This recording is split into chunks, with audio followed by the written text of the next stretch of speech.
સૌથી વધારે આનંદ તો એનો છે કે આટલી બધી બહેનો બેઠી છે પણ એક અવાજ નથી આવતો. ખબર હવે એ જ પૂછું ટાઈપ તમે કરી લેશો ને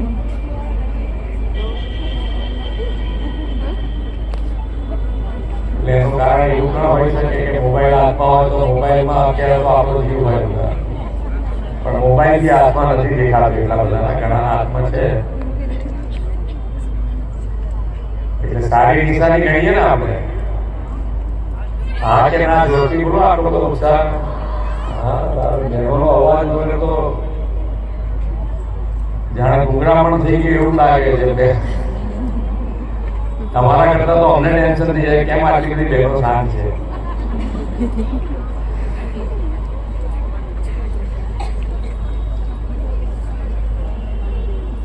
વિશ્વ નેતા અને યશસ્વી વડાપ્રધાન શ્રી નરેન્દ્રભાઈ મોદીએ નારી શક્તિથી રાષ્ટ્ર નિર્માણનું જે લક્ષ્ય રાખ્યું છે તે સાકાર કરતો આજનો આપણો કાર્યક્રમ છે. આજે માત્ર નિમણૂક પત્ર નથી આપવાના, પરંતુ સશક્ત અને સમૃદ્ધ ગુજરાતના નિર્માણ માટેનું એક મહત્વનું આહ્વાન છે. આવા